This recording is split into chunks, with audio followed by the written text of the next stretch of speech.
Hi friends! Telangana రాష్ట్ర ప్రజలందరికీ అదిరిపే శుభవార్త. కొత్త ఆసరా పెన్షన్‌లు భారీగా అయితే పెంచారు. మరి ఇప్పటివరకు కూడా ఈ పెంపు విషయంలో ఎలాంటి అప్డేట్ అనేది తీసుకురావట్లేదు. మరి ఎందుకు అనేసి అడగడం జరుగుతుంది. ప్రతి ఒక్కరికి కూడా మరి ఇన్ఫర్మేషన్ అయితే నేను క్లారిటీగా అయితే చెప్తానండి. స్కిప్ చేయకుండా అయితే వీడియో అయితే చూస్తేనే మీకైతే అర్థమవుతుంది. లైక్ చేయండి. చాలామందికి ఈ వీడియో అనేది వెళ్తుంది. వాళ్ళకి కూడా ఇన్ఫర్మేషన్ అనేది యూజ్ అవుతుంది, ఉపయోగపడుతుంది.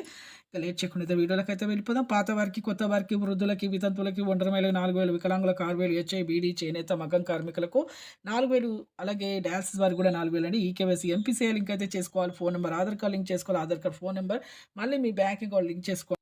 ప్రతి ఒక్కరికి కూడా పెంపు అనేది ఇప్పటి వరకైతే ఇంకా ఎలాంటి అప్డేట్ అయితే రాలేదండి. కేబినెట్ అసెంబ్లీ మీటింగ్‌లో ఎలాంటి అప్డేట్ అయితే చేయలేదు సీఎం గారు. మరి ప్రతి ఒక్కరు రైతు భరోసా డబ్బులు వేస్తామని చెప్పడం జరిగింది. కొత్త రేషన్ కార్డులు కూడా అప్లై చేసుకోవాలని కూడా చెప్పడం జరిగింది. ఇప్పుడు వెరిఫికేషన్ చేయడం వల్ల లేట్ అయిందని చెప్పడం జరిగిందండి. ఇప్పుడు ఆర్థిక ఇబ్బందుల వల్ల కూడా కొద్దిగా లేట్ అయిందని చెప్పడం జరిగింది. ప్రతి ఒక్కరు కూడా ఇలా అయితే వెరిఫికేషన్ అయితే చేస్తున్నారండి. చేసిన తర్వాత మీ అందరికీ కూడా మళ్ళీ పెంపు విషయంలో మరొక వీడియోలో అయితే నేను చెప్తాను. లైక్ చేయండి, షేర్ చేయండి, సబ్స్క్రైబ్ చేయండి. Thanks for watching.